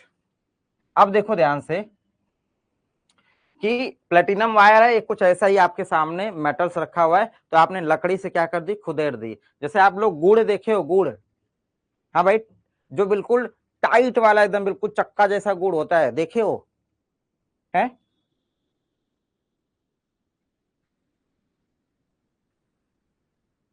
बोलो भाई, वही तो कलर लिख डाले, गुड़ देखे हो ना? हाँ, तो थोड़ा सा पिघला हुआ गुड़ हो, हल्का सा जैसे पिघल गया हो गर्मी में, तो वैसा ही गुड़, सारे मेटल्स उसी स्टेट में होते हैं, गलित अवस्था में जिसको कहते हो आप लोग, गलित अवस्था में। थोड़ा सा जैसे हवा पानी लग जाता है ना, तो देखते हो गुड़ जैसे पॉलिथीन वॉलिथीन में रखे रहो तो देखते हो एकदम ऐसे, एकदम ऐसे हो जाता है, वही वाला, तो उसको कहते हैं गलित अवस्था। तो गलित अवस्था में आपने क्या किया, ऐसे ही लकड़ी, ऐसे जैसे उंगली फंसाते हो उसमें, वैसे लकड़ी से आयरन से फंसा के निकाल लिए, कुछ आप निकाल लिए, इस पे चिपक गया। जब इस पे आप चिपक गया, तो दूसरे स्टेप में आप क्या करने जा रहे हो, स्टेप नंबर 2 है, खुदेर के निकाल लिया आपने इसमें से, ऐसे ऐसे ऐसे ऐसे। अब आपने स्टेप नंबर 2 में क्या किया, फ्लेम लिया, फ्लेम लिया भाई, अब आपकी फ्लेम आपने लिया। अब फ्लेम नॉर्मली आपको मालूम है मेरे भाइयों की फ्लेम कैसी होती है नॉर्मली, जैसे गैस वैस खाना वाना बनाते हो, जब सिलेंडर भरा होता है पूरी तरीके से तो ब्लूइश कलर का दिखेगा, थोड़ा हल्का सिलेंडर हो जाता है तो आपको थोड़ा थोड़ा उसमें पीला जैसा दिखने लगता है, तो नॉर्मली जैसे एक फ्लेम होता है, फ्लेम है। तो अब आप क्या कर रहे हो कि स्पेचुला, स्पेचुला इसलिए मैं वर्ड यूज नहीं कर रहा हूँ क्योंकि आप फ्लेम पे लेकर जा रहे हो, वो पता नहीं किस चीज का बना हो, वो पिघल जाए, है ना, स्टेन, मतलब कई तरीके का होता है ना, अगर मान लो हल्का ही की वजह से लेके गए, वही पिघल कर टक से नीचे गिर गया, इसीलिए हमने यहाँ पे ये चीज ले ली कि रिएक्ट भी नहीं करेगा और थोड़ा देर फ्लेम को झेल भी जाएगा। तो हमने फ्लेम के ऊपर क्या किया, वही लेकर आए ऐसे, और फ्लेम पे ऐसे लग दिए, और जैसे ही इसको फ्लेम पर रखे, और फ्लेम का जो कलर होगा वो कलर लगेगा बदलने, फ्लेम का कलर आपको चेंज होता हुआ नजर आएगा। मान लीजिए, मान लीजिए कि वो फ्लेम, ये मैं ग्रीन ले लिया, मान लीजिए कि पूरा का पूरा फ्लेम ग्रीन हो गया है, तो कोई ऐसा मेटल होगा, अब जो याद करना है हमें, कोई ऐसा मेटल होगा जो ग्रीन कलर दिखाता होगा, तो हम ये कंफर्म कर पाएंगे कि अब हमारा फ्लेम अगर ग्रीन हो गया तो ये वाला मेटल है, फ्लेम हमारा रेड हो गया तो ये मेटल है, फ्लेम हमारा ब्लू हो गया तो ये वाला मेटल है। तो अब हमें याद करना पड़ेगा कि मेटल कौन से कलर का दिखाता है फ्लेम टेस्ट में। बीपीएससी टीआरई 1 में एक सवाल आया हुआ था, तो वो सवाल भी मैं आपको अभी करा दूंगा, यहीं से सवाल आया था वो, तो अगर आप यहां से देख पाएंगे कि कौन सा कलर दे रहा है तो आप बिल्कुल क्लियर कर देंगे कि यही वाला मेटल मौजूद है। तो अब इसके लिए अब आपको क्या करना पड़ेगा, बहुत ध्यान से समझना पड़ेगा भाई। अब ध्यान से देखना पड़ेगा, अब देखें ध्यान से, अब आपके पास में क्या है, लिथियम, अब कहानी अब शुरू हो गई, अब रटंतु विद्या शुरू हो गई भाई, lithium, sodium, potassium, rubidium, caesium, ठीक है caesium, beryllium, magnesium, calcium, barium, दोनों मैंने लिख दिया, इधर 5 और इधर 5, 10 के आपको कलर, फ्लेम टेस्ट वाले कलर याद करने पड़ेंगे। अब याद करने पड़ेंगे तो समझिएगा क्या याद करना है, कैसे याद करना है। थोड़ी सी आपको एक बात बताता हूँ, हल्का सा एक बात आप समझिएगा, यहाँ से आपको बहुत सारी चीजें क्लियर हो जाएंगी। वो क्लियर क्या होंगी और फ्लेम टेस्ट में कैसे आपका रंग दिखा रहा है, इस पे भी चर्चा करेंगे हम लोग। एक मिनट बस।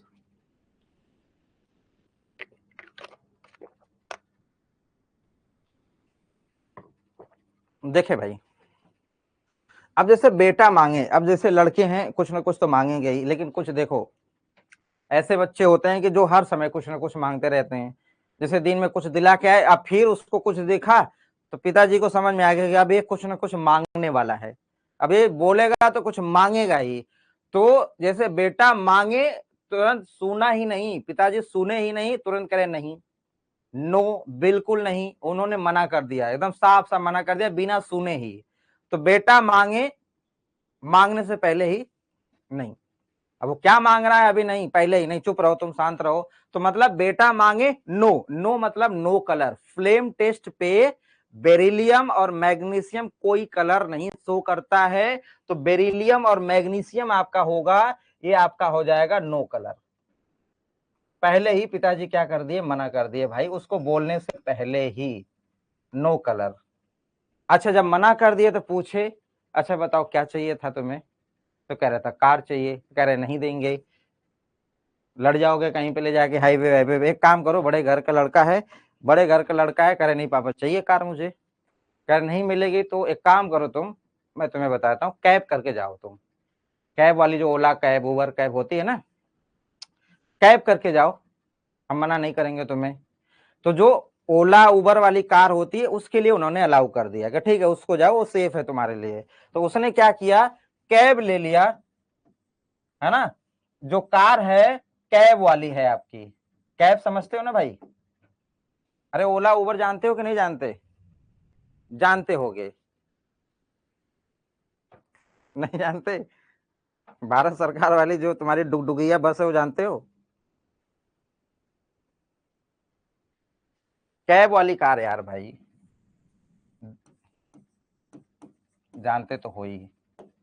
तो देखो मेरे भैया, देखो ध्यान से, उन्होंने कहा तो ये देखो, कैब मतलब जो सीए है, ये सीए है, ये दोनों सीए सीए क्या आपको इंडिकेट कर रहे हैं, पोटेस, कैल्शियम, ये दोनों के दोनों क्या है, कैल्शियम। और ये जो है आपका बी और आर, ये आपका कुछ कहना चाहता है, वो बी और आर ये कह रहा है ब्रिक, ब्रिक रेड, जो आपकी ईंट का कलर होता है, ईंट वाला कलर, ईंट वाला जो लाल होता है, ईंट लाल क्या लिखूं इसमें, ब्रिक रेड को क्या लिखूं, ईंट वाला लाल, ईटा देखे हो ना, जो ईंट होती है वो उसका लाल कुछ अलग दिखता है आपको, है ना, ईंट वाला लाल, ब्रिक रेड कलर का। तो ये जो हमारा कैल्शियम है वो कैसा है, ब्रिक रेड कलर। अच्छा ठीक है भाई, उन्होंने तो सजेस्ट कर दिया, अब सजेस्ट तो कर ही दिया, पिताजी हैं वो तो चाहेंगे कि सेफ रहे लड़का, गाड़ी वाड़ी हाथ में लग गया कहीं इधर उधर, लेकिन अब बड़े घर का लड़का मानेगा तो है नहीं, पॉकेट मनी भी बहुत मिलती होगी उनको, हमको तो 2 रुपए रोड पे गिरा हुआ मिल जाता था, उसी में दिन भर कंधे पे हाथ रख के अपने दोस्त के साथ घूमते रहते थे, खर्चा भी नहीं करते थे, दिन भर अमीरियत छाई रहती थी। तो इसमें क्या है कि उनको मिल रहा है काफी अच्छा खासा पॉकेट मनी, तो उनके पास में इतना पैसा है कि वो गया अपने दोस्त को लेकर एक स्कूटर खरीद ली, स्कूटर ले ली उसने, क्या कर ली भाई, स्कूटर खरीद ली, स्कूटर ली, स्कूटर, ये स्कूटर ली, और उठाई तो कौन से कलर की उठा ली। अब देखो, अब चॉइस भी तो होती है कि किस कलर का आपको लेना है, तो उसने क्या किया, बिल्कुल जो लड़का था, जो बेटा था, वो बेटा क्रीम रेड कलर की एक उसने उठा ली, जो सन था, सन, सन मतलब बेटा ना, जो सन था वो कैसा लिया, क्रीम कलर का, क्रीम कलर का रेड कलर, क्रीम रेड, देखो क्रीम रेड का कॉम्बिनेशन, क्रीम रेड और ये क्या, सन सन सन बेटा, क्रिम्सन रेड, क्रिम्सन रेड, अरे भाई ये निकल कर क्या आ गया, उसने स्कूटर ले ली, कैसा, वो जो बेटा था सन, वो कैसा स्कूटर ले लिया, क्रीम रेड। तो पूरा का पूरा अगर मैं मिला दूंगा तो ये क्या हुआ, क्रिम्सन रेड। तो जो आपका स्ट्रांसियम है उसका कलर क्या है मेरे भाई साहब, क्रिम्सन रेड होता है। और ली फॉर लिथियम, लिथियम देखो, लिथियम लिथियम लिथियम लिथियम, ये भी आपका कैसा है, क्रिम्सन रेड कलर का ही है ये।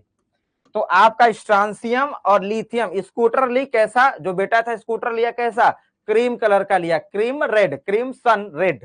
तो आपका स्ट्रांसियम और लिथियम कैसा हो गया, ये क्रिम्सन रेड हो गया। अब देखो लाल में भी एक लाल नॉर्मल, अब मैं समझू कि ब्रिक रेड समझू कि क्रिम्सन रेड समझू। अब हम देखो, अब देखो आउट ऑफ जाने लगे भाई साहब कि अब कौन सा लाल।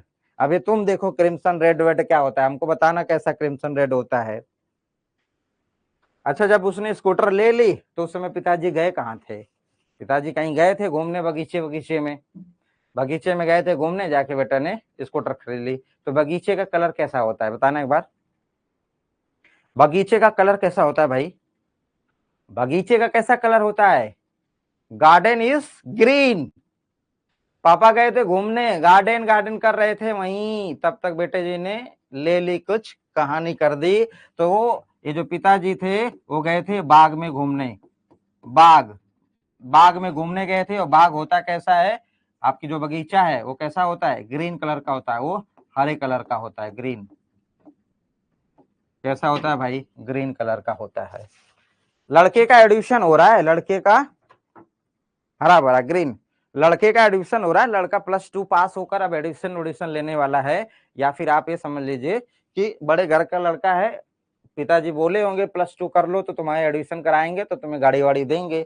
अब उसी पे वो सिपरा पता नहीं क्या आएगा, क्रिम्सन रेड में क्या बना के भेजी भाई। ऐसी कोई चीज है जो मेरे दैनिक जीवन में यूज होता हो, क्रिम्सन रेड हो, तभी हम समझ पाएंगे, नहीं तो हम नहीं समझ पाएंगे कभी भी। ईट तो हमने देखा ही है। आप देखो क्या हुआ कि बहुत बच्चे ऐसे होते हैं जो +2 के बाद में मैथमेटिक्स से घबराते हैं ना, कि मैथमेटिक्स से घबराते हैं तो बायो लेने लगते हैं, मैथ्स देना चाहता है नहीं, मैथ्स नहीं। तो पिताजी साथ में लेकर गए, मान लो पिताजी गए या उसका दोस्त ही गया, या फिर काउंटर पे बैठा हुआ क्लर्क ही मजा लेने लगा, फॉर्म देते समय, फॉर्म भरते समय कि मैथ ग्रुप लोगे कि बायो ग्रुप लोगे, है ना, वही मजा लेने लगे। तो जो क्लर्क है जो फॉर्म दे रहा है काउंटर पे फॉर्म भरने के लिए, मैथ ग्रुप बायो लो, तो लड़के के पास में चॉइस है, अब 2 चीजें हैं, चॉइस हो गई कि बायो की मैथ। तो वो मजे मजे में कह रहा है कि ले लो मैथ ले लो। अब मैथ से भागते भाई, गड़ी तोड़ी से तो देखते हो लोग डरते हैं। तो कह रहा मैथ ले लो, ले लो, कह रहा नहीं, कह रहा ले लो, कह रहा नहीं, मना कर रहा, कह रहा अरे ले लो यार, कह रहा नहीं लेना है। तो ये ले लो नहीं, ले लो नहीं में ले लो फॉर एलो, और नहीं पर ना ना ना मतलब आपका सोडियम। अब उसने क्या किया, उसका मजा ले रहा था कि क्या मैथ लोगे, मैथ लो, एलो ना, एलो ना, एलो ना, ये आपका क्या सोडियम, सोडियम ना ना ना करता रहा है। और कैसा येलो, येलो, येलो फॉर मतलब आपका पीला कलर, येलो नहीं भाई, मैथ नहीं चाहिए, बिल्कुल नहीं। बायो लोगे, बायो, कह रहा ओके हाँ। आजकल व्हाट्सएप यूनिवर्सिटी में आप लोग देखते होगे, ऐसे पहले ओके ऐसे लिखते थे, अब ओके वैसे हो गया, अब के लिख देते हैं लोग, है ना। तो के भी जो ज्यादा चैटी आते होंगे उनको समझ में आता होगा, ओके ओके कब लिखते हैं, के लिख देते हैं, याद है कि नहीं। इसका मतलब यूनिवर्सिटी में क्या है, हमको तो ये समझ में आता है के लिख देते हैं, अब चिपका देते हैं भाई, चिपका देते हैं इसमें ना। बोलो भाई, ये के समझ रहे हो। तो काउंटर वाला कह रहा है कि जैसे बायो, देखो जैसे बिहार बिहार के लोग हैं, वो उनका टंग थोड़ा सा अलग है, जैसे वो भाइयों कहेंगे, भाईबा बोलते हैं, है ना, देखे होगे। तो वो आपका क्या कह रहा है कि भाइयों लोगे, भाइयों, तो कह रहा है ओके डन, डन मतलब ओके। तो बायो मतलब क्या होता है, जैसे बहुत बच्चे कहते हैं बायो, बायो को ऐसे भाइयों भी लोग कहते हैं, भाइयों। तो जो भाइयों का मतलब हो गया वायलेट कलर, वायलेट, भाइयों, भाइयों लोगे, कह रहा ओके, ओके ठीक है डन, ये दे दो हमको फॉर्म। तो इसने क्या किया, वॉलेट, तो पोटेशियम आपका क्या हो गया, वॉलेट कलर का हो गया। अब बच्चे का यहाँ पे एडमिशन हो गया। अब देखो शुरू से देखो, लड़के के मन में पहले तो पिताजी उससे क्या बोले थे, इंटर कर ले तो कि भाई तुमको हम गाड़ी दिलवा देंगे, बड़ी वाली गाड़ी दिलवा देंगे। लड़का पास हो गया, अब उसके दिमाग में आया कि पापा से मांगे, तो वो कहा बेटा मांगे। उसके जैसे दिमाग में आया पिताजी समझ गए, कह रहे नहीं नहीं मिलेगी, नहीं दूंगा। तो बेटा मांगे नो, मना कर दिया गया। मतलब आपका बेरिलियम मैग्नीशियम कोई कलर नहीं शो करता है फ्लेम टेस्ट पे। दूसरी कहानी आपकी, फिर अब लड़के को उदास हो गया तो कहे अच्छा चलो ठीक है, कैब वाले कार से आप जाया करो, कॉलेज चले जाओ, कैब कर लो, उससे निकल जाओ। तो कैब वाले में से आपका कैब फॉर के फॉर आपका कैल्शियम, बी और आर निकल कर आ रहा है। तो ब्रिक रेड कलर आपका क्या हो जा रहा है, ब्रिक रेड कलर आपकी इसके फ्लेम टेस्ट में आ रही है। अच्छा रोज थोड़ी जाएगा, उसका दिमाग खराब हुआ, पॉकेट मनी थी, वो गया स्कूटर ले ली, अपने दोस्त को लिया बुलाया और स्कूटर ले ली। अब स्कूटर बेटे ने ली, सन ने ली। अब सन ने स्कूटर ली तो कैसी ले ली, क्रीम रेड कलर की ले ली। तो यहाँ पे क्रीम सन रेड, तो क्रिम्सन रेड, यहाँ पे स्कूटर स्टांसियम और लिथियम कैसे हो गई, क्रिम्सन रेड की हो गई। फिर जब कॉलेज पहुंच गया, कॉलेज पहुंचने के बाद में काउंटर पे मैथ लोगे, ले लो भैया फॉर्म, ले लो, कह रहा नहीं, ले लो नहीं मतलब येलो नहीं, ना मतलब सोडियम, कह रहा बायो, कह रहा ओके। तो उसने क्या किया, वॉलेट कलर पोटेशियम ले लिया। अब उसने फॉर्म वॉर्म भर ली, क्लियर, खत्म कहानी। देखो अब ये नॉर्मल है, जैसे रब है, जैसे रब है तो लोग इसको रब भी बोलते हैं, जैसे आर वी भी बोलते हैं, रब रब, थोड़ा सा टोंग में ऐसा आता है ना, रब रब। तो ये आपका क्या है, रब, यहीं से आपका ये रब है, सिमिलर वैसा कुछ मिलता जुलता वर्ड है लोगों के बोलने का, आपका देखते होगे कि इधर उधर होता है। तो ये आपका क्या भैया, रेड वायलेट कलर हो गया, रेड वायलेट कलर। और जो सीजियम है, तो सीजियम मतलब सी, और सी कैसा होता है, जो समुद्र होता है वो कैसा होता है मेरे भैया, वो होता है नीला। Sea is blue, sea is blue, समुंदर आपका कैसा होता है, नीला होता है। तो सीजियम आपका नीला हो गया, ब्लू कलर। और आपके पिताजी गार्डन घूम रहे थे तो गार्डन में वो ग्रीन कलर हो गया। अब आप हमें बताइए लिथियम, लिथियम से शुरू करते हैं। लिथियम आपका कैसा हो गया, क्रिम्सन रेड, याद करिएगा, lithium crimson red, sodium yellow colour, potassium आपका क्या हो गया, पोटेशियम वायलेट कलर, रुबिडी आपका आरबी जो है, आरबी रेड वायलेट, और सीजियम जो आपका समुद्र है कैसा होता है, नीला होता है। तो सी इज ब्लू, तो ये ब्लू कलर हो गया। बेरिलियम मैग्नीशियम कोई कलर नहीं देगा। कैल्शियम में वही कैब वाली कार वाला याद होना चाहिए आपको कि रेड आपका क्या हो जाएगा, ब्रिक रेड कलर का। कार उसने गया, फिर उसने स्कूटर उठा ली, तो कैसे उठा ली बेटे ने, सन ने कैसे उठाई, क्रीम और रेड कलर की, तो क्रिम्सन रेड कलर की उसका हो जाएगा। सनसेम में बेरियम में पिताजी गए थे बागवानी घूमने। तो ये आपको फ्लेम टेस्ट पूरी तरीके से याद रखना पड़ेगा। अब मैं आपको लेके चलता हूं सवाल की दुनिया में, जहां पे एक सवाल दो सवाल आपको मिला होगा। इसको गौर से एक स्टोरी की तरफ से, इसको स्टोरी जैसा कुछ सुनिएगा, तब आपको समझ में आ जाएगी कि हाँ कुछ ऐसी स्टोरी बन रही थी। देखिए ध्यान से, अब हम यहाँ पे जब पहुंच रहे हैं, एक सवाल आपके बीपीएससी का ही मैं आपको दिखाता हूं अगर मिल जाए तो, अदरवाइज आप देखिएगा आपको दिख जाएगा। आपका हो गया यहाँ पे,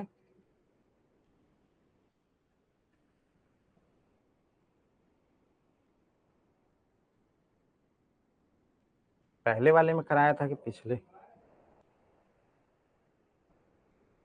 इसी वाले में देखते हैं ये क्या है।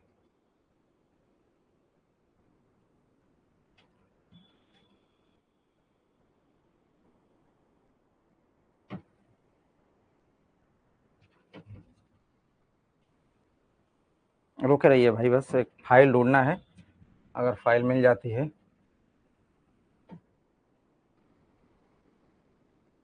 ये आपका प्रीवियस ईयर वाले ही क्वेश्चंस हैं। हाँ देखो मिल गया ना, 89, 89। अब हमको बताना ही नहीं पड़ेगा।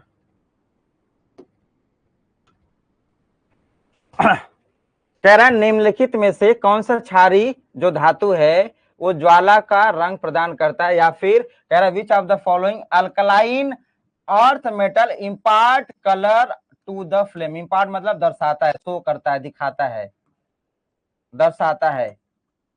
फ्लेम टेस्ट पर, फ्लेम टेस्ट पे कौन सा दिखाता है। अब यहाँ पे देखो भैया मैग्नीशियम है ना, कैल्शियम है, आपका स्ट्रांसियम है, स्कूटर। बोलो भाई, बेटा मांगे दोनों, ये नो कलर, ये कलर नहीं दिखाएगा, नो कलर। कैल्शियम आपको कैब वाला कार है ना, रेड ब्रिक कलर का ये दिखा देगा, है ना भाई। और स्कूटर लेने गया तो कैसा था, क्रिम्सन रेड कलर का ले लिया था। तो बोलो ना यार, क्या आंसर होने वाला इसका? इसका आंसर डी होने वाला है। ये आपका तैयारी में आया था। तो बोलो, ऐसे सवाल अगर आएंगे तो हो नहीं जाएंगे आपसे? बहुत ही बेहतरीन तरीके से आपसे हो जाएंगे। तो इससे एक दो सवाल और हम आपको ढूंढ कर दे देंगे। अभी हम आपको आपके ग्रुप में ही डाल देंगे, आप एक बार देख लीजिएगा, नहीं तो आप हमको 1 मिनट का टाइम दीजिए, हम आपको बताते हैं।